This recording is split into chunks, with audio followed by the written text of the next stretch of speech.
Voilà, vous êtes de retour sur l'émission, la grande interview, et les invités n'ont pas changé. C'est toujours deux imams, Imam Mambata et Imam Omar Mokonzi, et Imam en marron, c'est Imam Mohamed Mambata. C'est des Congolais qui se sont convertis à l'islam. Avant l'interruption publicitaire, j'avais dit que quand on va revenir sur le plateau, je vais leur poser la question, qui était Bilal? Alors, je vais rester avec vous, parce que c'était avec vous que j'ai conclu. Bilal, c'était qui? C'était l'esclave de Mohamed.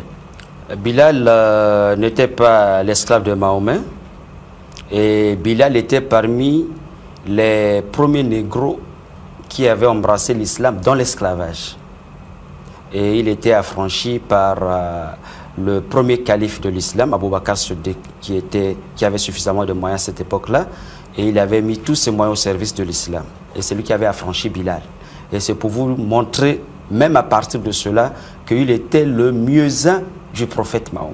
Un négro, habachiste, parce qu'il était, ses origines, c'était de Habasha, l'Abyssinie, à cette époque. L'Abyssinie, oui, qui est Éthiopie aujourd'hui. Éthiopie aujourd'hui, pour l'histoire. Et il avait accepté l'islam étant esclave. Et son maître le torturait jusqu'à ce qu'Abou Bakr Siddiq, qui était le premier calife de l'islam, après le prophète, est venu l'affranchir. C'est pour vous dire que si l'islam était raciste, comme certains le pensent, le prophète Mahomet, il avait autour de lui beaucoup des hommes arabes, beaucoup de grands, mais pour quelle stratégie va prendre Bilal pour qu'il soit parmi les premiers muezzins et du prophète Mahomet, qui était négro. Et la différence que vous allez sentir autour du prophète Mahomet, contrairement par exemple aux autres prophètes, vous allez constater qu'autour d'eux, il n'y avait que les fils du pays. Mais autour du prophète Mahomet, il y avait un nombre de gens qui n'étaient pas des Arabes. Il y avait des Perses qui étaient là, il y avait ces négros qui étaient là, et les gens qui étaient d'autres origines que arabes. Et cela montrait le caractère un peu universel du message du prophète Mahomet. Et c'est ce qui a fait que l'islam s'est répandu à grande vitesse, même si beaucoup de gens pensent que c'était par le biais de l'épée, mais la réalité de l'histoire, ce n'est pas celle-là.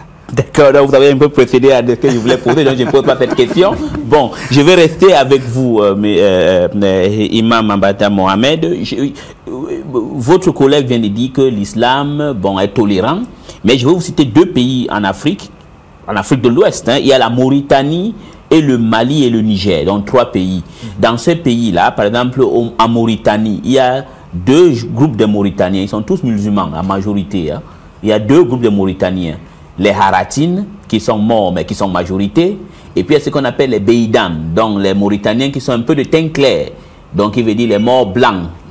Mais pourquoi se fait-il que, eux ils sont aussi ils connaissent l'islam depuis les antiquités, pourquoi se fait-il qu'en Mauritanie, il y a toujours l'esclavage des Noirs, dont les Haratines, et que les Beïdan, qui sont une petite minorité, gouvernent toujours, et pourtant, eux, ils sont les musulmans, et lui, il vient de dire que, bon, chez nous, c'est peace and love, donc nous, on est tolérants, mais là-bas, pourquoi dans les bastions de l'islamisme, donc, parce que la Mauritanie, c'est aussi le bastion de l'islam, et au nord du Mali, les Noirs maliens, les Touaregs noirs sont toujours esclavagés aujourd'hui. Donc, ça veut dire que Malek Chebal, il n'a pas menti, parce que dans les livres de Malek Chebal, l'esclavage en monde islamique, il parle de la Mauritanie, il parle du Niger, il parle du Mali, et n'en parlons pas un peu de l'Afrique du Nord, parce qu'au Maroc, les Noirs sont appelés les Azouk. Pourquoi là-bas, vous dites que c'est bien, vous êtes bien, pourquoi là-bas ils sont durs dans l'islam, ils discriminent sur les Noirs? Oui, la question n'est pas difficile à répondre. Parce que déjà, comme on l'a dit, on ne peut pas juger l'islam à travers les comportements des hommes.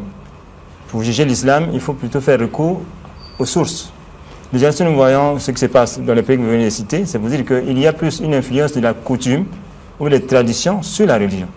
Si suivait réellement la religion comme il se doit, on ne devait pas constater ce genre de traitement. Ça veut dire que, je vous réponds comme ça, pour dire qu'ils ont plus d'influence de la coutume ou des traditions sur ce qu'ils vous appellent religion. Malgré le fait qu'ils soient majoritaires, ou encore des pays à majorité islamique, mais ce n'est pas une islam propre comme chez nous ici, je peux l'affirmer. Et donc ici, c'est l'islam propre. Oui, je confirme, c'est très propre ici. Bon, je reste avec vous. Pourquoi ce fait dans vos mosquées, il n'y a pas beaucoup de Libanais, et ils ont leur mosquée, vous avez le vôtre. Là, c'est un problème de dogme. s'il y a constaté maintenant des différences entre nous, c'est maintenant il faut voir ça dans le cadre du dogme. Parce que le dogme pur, celui qui a été enseigné par le prophète Mohammed sallallahu alayhi wa sallam, c'est ce qu'on appelle la sunna. C'est ça où vous trouvez que tout le monde, ceux qui acceptent ce dogme comme tel, on se retrouve. Mais quand il y a des gens qui ont choisi d'autres chemins, ou encore leur dogme n'est pas le même que celui que nous partageons, vous voyez que c'est cette séparation-là. D'accord, je vais toujours rester avec vous. Quand on parle de séparation de dogme, je vais vous faciliter la tâche. Oui. Est-ce que c'est parce que eux, les Libanais qui sont ici, sont beaucoup de confession chiite? Oui, c'est ça. Et vous, vous êtes sunnite? Nous sommes sunnites. Donc entre vous, c'est comme les catholiques et les protestants en Irlande du Nord. Peut-être que sans le couteau et les bombes. Bon, peut-être que pas tellement. Moi, je ne pourrais pas dire que c'est comme les catholiques là-bas. Mais déjà, l'enseignement du prophète sallallahu alayhi wa sallam est très clair. Ceux qui se réclament, qui suivent cet enseignement qu'on appelle les sunnites, ils peuvent aller partout. Vous ne trouvez pas qu'ils auront à faire la discrimination des mosquées, de telle mosquée. Parce qu'ils se retrouvent dans leur façon de prier, dans leur façon d'adorer Dieu. Ils se retrouvent par rapport aux enseignements de mais un chiite, il ne va pas se retrouver. Ah, d'accord. Voilà. Il ne peut pas se retrouver chez les sunnites parce que leur façon de faire n'est pas la même. La façon des chiites et des sunnites de faire n'est pas la même. Je vais vous poser une autre question. C'est la conception de Imam Ali. Vous le connaissez? Très bien. Il n'y a pas un musulman qui ne peut pas connaître Imam Ali quand même, qui est le cousin du prophète Mahomet. Ça, c'est... Vous les sunnites, j'imagine vous les sunnites, non? Ah oui. Vous le regardez qu'il est le 4e calife. Il est le 4e. Et les chiites le considèrent comment? Que lui n'est pas encore arrivé ou... Bon, dans le chiisme, c'est une école. Oui. C'est une grande école, le chiisme. Et entre les chiites eux-mêmes, ils ont encore beaucoup de branches. C'est-à-dire dans le chiisme, il y a beaucoup de sectes encore. Comme chez vous aussi? Non, au niveau de la sunna, ou bien tu es... Mais chez vous, oui, les chiites, mais vous aussi, vous avez les wahhabistes, tout non, ça un peu. Je vais arriver là-bas pour vous éclaircir.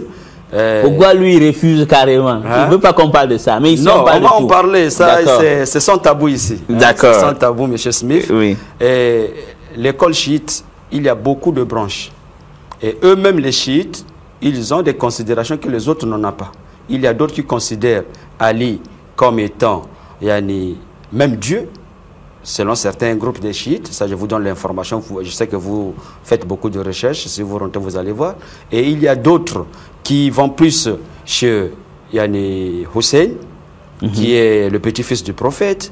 Il y a les Fatimiyya. Il y a beaucoup de groupes dans le chiisme. Ils n'ont pas tous les mêmes tendances.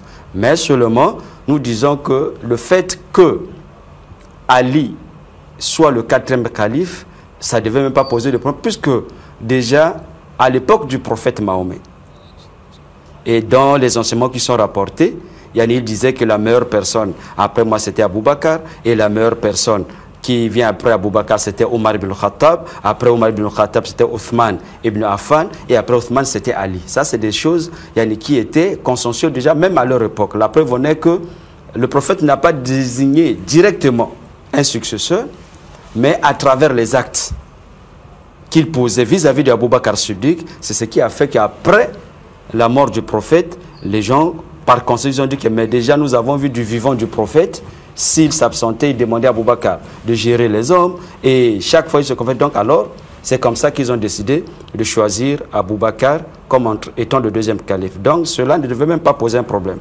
Mais il y a des chiites qui vont te dire même que l'ange s'est trompé de révélation. Au lieu de venir même chez le prophète, il devait aller chez Ali. Donc ça, c'est comme nous l'avons dit, lorsque la passion domine sur la raison et l'homme parfois perd les pédales et on construit des doctrines. Nous avons, en dehors de la religion, nous avons connu d'autres doctrines qui ont existé longtemps et c'est comme ça. Ils ont voulu également mettre en place leur doctrine et qui contredit les enseignements du prophète. La preuve est que le prophète Ali, et je dis le prophète Ali, Ali, le calife Ali, que Allah l'agré de son vivant, il avait massacré ces chiites-là, parce qu'ils l'ont divinisé. Et lorsqu'il les a sanctionnés, ils ont dit qu'il n'y a qu'un Dieu qui pouvait sanctionner. Donc c'est des choses qui ont commencé du vivant de Ali et il n'a jamais accepté cela. D'accord, dites-moi, pourquoi cette différence? Pourquoi se fait-il que les chiites... Bon, je vais vous poser autrement. Ali, calife, oui. Il était né à Kaaba ou pas?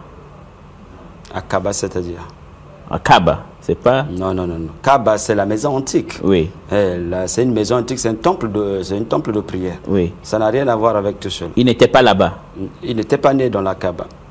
Il n'était pas né là-bas. La Kaaba, c'est la maison antique qui est là, qui est un temple de prière. Mais ils étaient à la Mecque, parce que la famille du prophète, parce que c'est le cousin direct du prophète. D'accord. C'est un cousin direct, oui. Exactement. Dans le massacre des chiites, c'est ça qui continue aujourd'hui. C'est pourquoi vous, les sunnites, vous n'aimez pas les chiites. C'est peut-être pourquoi ils n'aiment pas venir prier avec vous. Les Libanais qui sont la majorité chiite, donc ils ont peur que... Non, ce n'est même pas le problème de peur. Il y a d'autres qu'on connaît et qui étaient là. Bon, d'autres sont des, on ne cite pas leur nom, qui ont été aussi des présidents. Il y a des conseils des mosquées ici à Brazzaville et qui ont beaucoup investi également. Il y a à l'entretien de certaines mosquées à Brazzaville. Ils venaient. Mais il y a d'autres qui ont leur obédience. Bon, et puis les jeunes, comme il y a les Libanais, il y a d'autres qui ne sont pas aussi des musulmans. C'est ce que beaucoup de gens aussi, parce que beaucoup de gens s'étonnent lorsqu'ils rentrent dans un magasin, ils voient un Libanais, ils parlent l'arabe, ils vont l'alcool, tout ça, ils disent, ah, mais les musulmans, non, mais ils ne comprennent pas. Il y a de tout cela. Bon, on les comprend, ces personnes-là. Sinon pas, au Liban, il y a des musulmans, il y a des non-musulmans. Et c'est comme en Palestine. Il y a des Arabes chrétiens, il y a des Arabes. En Irak, un peu partout, il y a ces choses-là. Mais il y a beaucoup de gens qui ne comprennent pas. Il suffit seulement de parler l'arabe. Pour eux, c'est automatiquement un musulman. Oui. C'est important. C'est pourquoi on vous a invité. Voilà pourquoi c'est très important qu'aujourd'hui, parfois, la plupart des Libanais qui sont ici, d'autres ne sont pas des musulmans. Mais il y a d'autres qui sont des musulmans, mais en majorité chiites. Et bon, ils n'ont pas les mêmes obligations que nous avons, parfois de 5 prières. Bon, comme ils ont aussi peur que vous avez il n'y a même pas de question de peur. Je vous ai donné des exemples palpables, comme je tais les noms parce que les personnes ne sont plus là, en respectant leur mémoire, qui ont été les présidents des mosquées ici et qui ont entretenu, ils priaient dans les mêmes mosquées, les mosquées de Wenze, Faisal, du roi Faisal, ou bien les grandes mosquées du quartier sénégalais.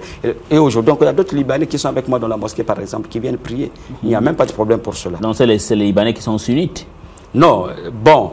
On ne cherche pas à les demander. Vous savez que lorsqu'on est responsable dans la mosquée, on reçoit tout. D'accord. C'est vrai que notre dogme et le dogme de tout musulman devait être sunnite. Parce que sunnite signifie quoi? Tu obéis à ton prophète Mahomet. Mais c'est des terminologies que les gens ont détournées aujourd'hui. Sinon, parce que tu dis que tu es capitaliste, et tout le monde devait comprendre que tu dois obéir au principe du capitalisme. Exactement. Si tu es socialiste, tu dois obéir au principe du socialisme. D'accord. N'est-ce pas? Mais si tu es également, il y a les musulmans, ça veut dire que tu dois être sunnite, parce que sunnite veut dire simplement, je suis le chemin du prophète Mahomet. Ce n'est pas le chemin de tel cheikh ou bien de tel guide. Non, nous en avons pas dans l'islam. Chez nous, l'islam est apporté par le Coran et la Sunna, et en dehors de cela, tout ce que les autres peuvent apporter. Si c'est conforme, on le suit, mais si ça contredit, on rejette ça sans pour autant réfléchir. D'accord. Imam Mohamed, je vais vous poser cette autre question qui concerne toujours l'Église, parce que l'islam, c'est ce que nous sommes en train d'en parler, c'est Dieu, on parle un peu, il y a un lapsus qui n'est pas de l'Église, mais l'islam aussi, c'est une Église, c'est des gens qui pratiquent, qui servent Dieu. Maintenant, qu'est-ce que vous pensez, on n'a pas du chiisme? Par exemple, quand vous êtes au Sénégal, il y a les mourides. Est-ce que eux, ils sont des vrais musulmans ou c'est des gens pas considérés comme les vrais musulmans? Des mourides. Déjà, nous avons la parole prophétique qui nous annonce que la religion musulmane, la religion pour laquelle il a été envoyé, subira le même traitement ou encore les mêmes changements que ceux qui ont la religion de ceux qui l'ont précédé. À travers une parole prophétique, il dit la religion juive s'est divisée en 71 sectes. Et la religion chrétienne, celle enseignée par Jésus, fils de Marie, s'est divisée en 72 sectes. Et la religion musulmane, celle que lui a apportée, sera divisée en 73 sectes. Vous voyez qu'il y a un record. Donc, et il a dit que toutes ces sectes-là sont égarées, sauf un seul groupe. Les compagnons qui étaient avec lui ne sont pas restés sans lui poser la question de savoir, et quel est ce groupe-là? Qui sera le groupe sauvé? Il dit le groupe qui sera dans mon enseignement, ceux qui suivent mon enseignement et celui de mes apôtres. Ça veut dire que ce groupe-là était déjà de son vivant. Ce groupe qui pratiquait ces enseignements était de son vivant là. Donc, tous ceux qui viennent après, avec l'évolution du monde, ils doivent se rallier à l'enseignement du prophète Mohammed et l'enseignement pratiqué par ses apôtres. pour se réclamer du groupe sauvé. Donc, l'existence des mourides, de toute secte que nous connaissons, ne nous étonne pas parce que cela a été déjà prédit. D'accord. Donc, c'est les faux. Disons les choses comme il se doit. Donc, ils sont des faux religieux. À en croire la parole du prophète sallallahu alayhi wa sallam, c'est des faux. C'est des faux. Oui. Donc, mouride. Mouride, Maturidi, il y en a plusieurs. Hein, comme lesquels il y a ceux que je ne connais pas. Les autres, c'est quoi? Il y a ceux qu'on appelle Batiniya, les chiites, en un mot, on les appelle Khawarij. C'est ceux qui sont hors l'enseignement de... D'accord. Donc le chiisme, les mourides, les Ahmadiyya. Ahmadiyya, non. Il faut pas, il y a une exception. Ah bon? Parce que Ahmadiyya ne fait pas partie de ces groupes-là. Ah bon? Non. Quelle est la différence maintenant entre Ahmadiyya, parce que vous avez dit, vous devez suivre les préceptes du prophète. Oui. Les mourides vont venir après. Le chiisme après. Oui. Donc eux, c'est un peu des faux, entre guillemets. C'est vous qui le dites, c'est pas moi. C'est moi qui le dis. D'accord. Parce que je ne veux pas qu'un chiite me coupe la tête là en disant que j'ai dit que sa religion n'est pas bonne. Vous, un mouride. Donc vous suivez vous-même les mourides, les chiites, selon Imam Mohamed. C'est des gens qui s'écartent. Ils se sont écartés de la voie. Voilà. Bon. Le Ahmadiyya. Les Ahmadiyya, ils ne sont pas dedans. Ils ne sont pas dedans. Pourquoi? Parce que toutes les sectes dont le professeur a fait allusion ici, c'est des sectes musulmanes qui reconnaissent un seul Dieu et Mohammed comme dernier messager. Je ne comprends pas. Les sectes qu'on a citées là, oui. Mourides, ils reconnaissent Dieu. Et chiites, oui. Ils reconnaissent Dieu. Oui, que Allah est l'unique Dieu et que Mohammed est le dernier messager. D'accord. Donc, alors que les Ahmadiyya, ils reconnaissent Dieu, mais ils ne reconnaissent pas Mohammed comme le dernier messager. C'est là où il y a un problème. Ah bon? Parce que mais on a reçu, ils sont venus ici sur le plateau, ils ne disaient pas ça. Ils disaient qu'eux, ils sont les vrais musulmans et eux, ils sont pour la paix. C'est ce qu'ils ont dit ici. C'est pas moi qui dis, c'est ce qu'ils ont dit eux-mêmes. Ils doivent le dire pour se faire entendre. Sinon, pour ceux qui les connaissent, nous savons bien que pour eux, ce n'est pas Mohammed qui est le dernier messager. Parce qu'ils ont leur messager à eux. D'où ils tirent leur nom, Ahmadiyya. Il faut leur poser la question de savoir, Ahmadiyya avait de quoi? Ça veut dire quoi? Si c'était l'islam, pourquoi avoir un nom qui est tiré du nom d'une personne, d'une créature? Ahmadiyya, c'est leur prophète à eux, qui, d'après eux, serait venu après Mohammed sallallahu alayhi wa sallam. Peut-être qu'il a été prédit par Mohammed sallallahu alayhi wa sallam, et lui, il est venu pour mettre fin à la mission prophétique. Donc, c'est ça leur enseignement. Donc, c'est leur Jésus. C'est leur grand prophète. Leur grand prophète. Et deuxièmement, Ahmad Ghulam, c'est ça son nom. À partir d'Ahmad Ghulam, ils ont eu Ahmadiyya. Mais la deuxième chose, ils ne sont pas de la religion islamique parce que, musulmans, j'allais dire, parce qu'ils contredisent le Coran. Avec un musulman, ils ne doivent jamais contredire le Coran. Ils contredisent le Coran comment? En quoi ils contredisent le Coran? Parce que Dieu, dans le Coran, nous dit que Jésus, fils de Marie, n'a jamais été crucifié, il n'est pas mort et qu'il reviendra. Alors que les Ahmadiyya disent que, en lisant le même Coran, ils disent que Jésus est mort après 120 ans qu'il a passé en Cachemire indien et il ne reviendra plus. Voilà, c'est une contradiction flagrante qui fait qu'ils les écartent ipso facto de la religion. Voilà, c'est ça. D'accord. Ça, c'est la différence entre vous et les Ahmadiyya. Donc, les gens qui suivent le prophète Ahmad Ghulam. Donc, vous partagez ce que Imam Mohamed dit Ce que Imam dit, ça, c'est une évidence évidente. Tout bon musulman... Je devais être surpris si vous disiez quelque chose au contraire. Non, ça, c'est une évidence, comme je l'ai dit, évidente, parce que l'islam a un dogme. Et le dogme de l'islam, comme nous l'avons dit, l'islam ne chasse pas quelqu'un de la religion, mais toi-même, tu vas t'auto-chasser. Comme il y a des lois qui tombent en désuétude, il y a des musulmans qui tombent également en désuétude comme ça. En abandonnant les principes et les dogmes, en ce moment, toi-même, tu t'abandonnes de la religion. Sinon, la religion ne peut pas abandonner. La religion reçoit tout le monde. Mais seulement, il faut respecter les principes du jeu. C'est comme ça. Ça, c'est connu. Il y a le principe du jeu, lorsqu'il n'est pas respecté, tu as un carton rouge. N'est-ce pas, sur le terrain? Donc, c'est la même chose également.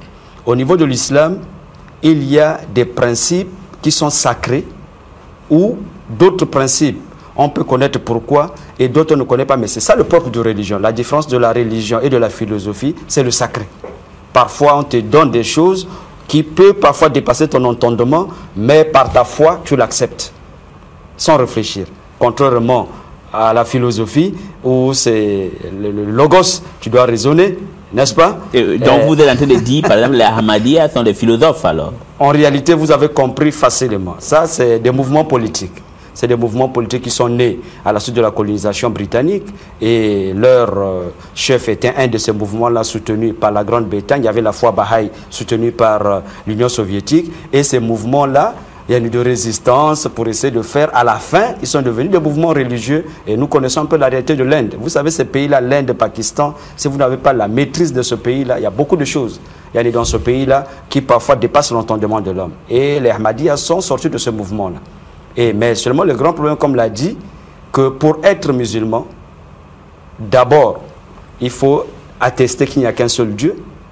Le polythéisme est rejeté. Voilà pourquoi nous disons que celui qui pratique le polythéisme, même s'il se réclame de l'islam, l'islam le rejette d'office. Ce n'est pas nous qui le rejetons. Ce n'est pas vous. Et secondo, être conforme et suivre le prophète Mahomet. Mais si vous dites que le prophète Mahomet n'est pas le dernier, n'est pas le sceau des prophètes, cela veut dire que vous n'êtes pas dans le même mouvement. Et lorsque vous contredisez des versets coraniques, même les chrétiens, même si nous ne sommes pas d'accord avec eux que Jésus a été crucifié, mais ils attendent quand même le retour du Messie. Sur ce côté-là, nous sommes unanimes. Les chrétiens attendent le retour de Jésus, les musulmans attendent le retour de Jésus, seulement que les musulmans savent là où Jésus va revenir. Ça, c'est peut-être la différence. Et comment il va revenir. Ça, c'est connu. À Damas, c'est en Syrie actuellement. Et on aura peut-être le temps dans la prochaine émission d'en parler de ce débat-là également. D'accord. Ok. Mais alors que chez eux, Jésus, non seulement qu'ils acceptent qu'il est mort à Cachemire et sa cimetière, le cimetière est là à Cachemire, il a eu des enfants avec des femmes, et après, il ne va pas revenir. Et ça contredit même les chrétiens et encore de plus grave, l'islam. C'est dans ce sens que par rapport à ces deux credos, ils ne peuvent pas faire partie de la grande famille de l'islam. Ce n'est pas l'islam qui les a chassés, mais eux-mêmes, en pratiquant cela, en suivant ce chemin-là, ils sont sortis du chemin de l'islam. Et les représentants de Ahmadiyya qui étaient ici avaient dit qu'eux, ils font l'islam tolérant et non violent. Donc vous les avez chassés parce que vous êtes violent, non, Imam Mohamed? Non, non, ils se sont fait chasser eux-mêmes, comme l'a dit mon frère. Parce que déjà en désobéissant, en sortant du principe, ils se sont fait chasser. Ils sont tolérants par rapport à quoi? C'est une façon seulement de flatter les gens qui ne les connaissent pas. C'est comme quelqu'un qui se présente devant un méchant qui se présente devant vous avec une face d'un homme doux. C'est pour vous broyer à la fin. C'est-à-dire ceux qui vont le suivre, c'est pour qui se garde le plus belle. Donc vous voulez pas là dire que les gens qui suivent, ils sont environ 20 000 ici au Congo, ils seront broyés alors? C'est là une association, mais il faut même voir comment la façon dont ils recrutent les adeptes. Et ils recrutent comment? Mais ils ont des fiches comment on appelle ça? Fiches d'adhésion. Et chez vous, vous n'en avez pas les fiches d'adhésion? Non, la religion n'a pas besoin. Il n'y a pas besoin de ça. C'est une association, c'est comme un parti politique qui a besoin de militants. C'est ce qu'ils font. Donc maintenant, entre eux et vous, qui peut être dangereux pour le Congo? Non, nous sommes là depuis le vrai islam, comme on a dit, et on n'a jamais posé de problème. Même quelles que soient les étapes que le pays a traversées, vous ne trouvez pas un musulman à la base. Non. Nous sommes là pour prier, demander que Dieu fasse la paix dans ce pays. C'est ça notre mission. Oui, comme il est dit au niveau du Congo, nous savons que le pays a connu des événements, qu'on n'a pas besoin de rappeler ces événements tristes, mais on a vu que l'islam, et même pendant les événements de 97, les musulmans étaient là comme des médiateurs. Sous l'auspice du président de la communauté islamique à cette époque-là. Ils étaient qui à l'époque? C'était le président Boubacar Ngolali. Oui. Entre-temps, il était attaché à l'ambassade du Congo à la Libye. Mais il est de retour avec les événements de Tripoli. Et ça veut dire que l'islam contribue pour la paix. Au contraire, mais pas pour venir s'aimer la zizanie, non. Nous avons besoin de Congo, le Congo nous est cher. Et on veut que le Congo devienne musulman, mais pas dans le sang. On n'a pas besoin de cela. Mais si vous mettez le pays à feu et à sang, qui viendront dans les mosquées alors? Voilà, donc vous voulez que le Congo devienne un pays musulman à 100%? Oui, c'est le souhait le plus ardent. C'est le souhait le plus ardent. Et même si le monde entier pouvait devenir musulman, et avec nous, notre cher frère Smith, ça nous fera plaisir. D'accord. Bon, je vais rester avec vous, peut-être rapidement, parce qu'on n'aura pas le temps, mais je veux votre position parce que c'est international. Sur la guerre qui se passe en Syrie, d'un côté, on voit le schisme, la division il y a ceux qui, comme Hassan Nasrallah, il est chiite, il soutient Bachar al-Assad. et les autres majoritairement sunnites, dont l'Arabie Saoudite et le Qatar, soutiennent les rebelles. Vous, ici au Congo, vous placez où? Nous, au Congo, nous sommes au juste milieu, c'est-à-dire l'église. On est au milieu du village. Oui. Pour ne pas dire l'église, nous dirons la mosquée, oui. Au milieu du village. Parce que l'Arabie Saoudite et les autres, les Qatar, le Liban avec Bon, ils ont des problèmes politiques qui dépassent parfois la religion. Ce n'est pas seulement les intérêts du groupe parce que sunnite, mais ils ont parfois leurs raisons politiques que nous, hommes de Dieu, parfois ignorons et simples citoyens pouvons ignorer. Parce qu'au-delà de ce qui se passe, vous pouvez penser que non, c'est un problème religieux, mais ils ont des problèmes que nous avons vus, le Kadhafi avec le roi Abdallah, on connaissait le problème qu'il y avait dans la Ligue arabe, où les gens tapaient la table, quittaient lors de sommet. Bon, ça dépasse un peu le niveau de la religion.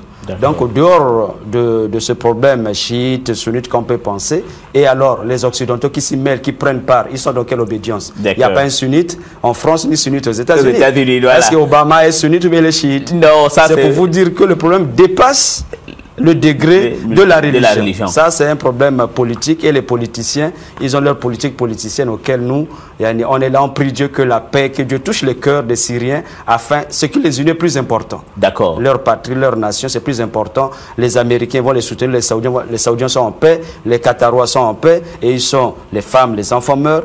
Pour quel intérêt? Ils doivent sauvegarder leur nation et oublier les autres. Les États-Unis sont en paix, la France, ils sont là en paix, et ils vont venir jeter les bombes, les B-52, tout ça, c'est la population syrienne qui va mourir. D'accord, je vous remercie beaucoup.